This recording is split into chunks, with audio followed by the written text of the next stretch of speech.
तुकडा मिळत नाही.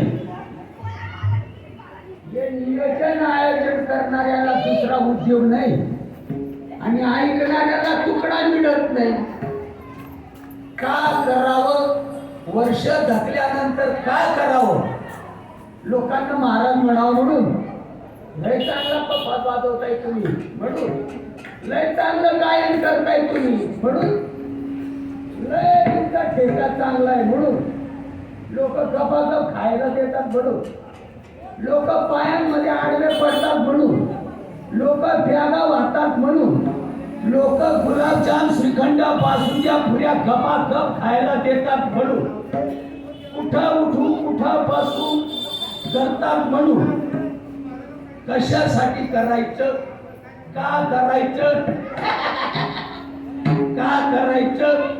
गणगोड्या उघडायच्या म्हणून करायचं? का करायचं? वर्ष जगल्यानंतर 8 दिवस हे काम माझ्या या घोड्या भाबड्याला करायचंय, आयोजकाला संयोजकाला. पायाला फोड येतात, प्रत्येकाच्या दाराशी जाऊन जाऊन बायका पोरं सोडून प्रत्येकाच्या दाराशी जावं लागतं. एक पाहुणा आपल्या उमऱ्याशी आल्यानंतर 1 कपभर चहा बनवायचा म्हणून दुधासाठी दारोदार हिंडावं लागतं. एक सोयरा दाराशी आल्यानंतर 1 कपभर दूध चहासाठी त्याला दुधासाठी दारोदार हिंडावं लागतं. का हिंडावं लागत नाही? 1 कपभर चहा बनवायचा फुकट आहे काय?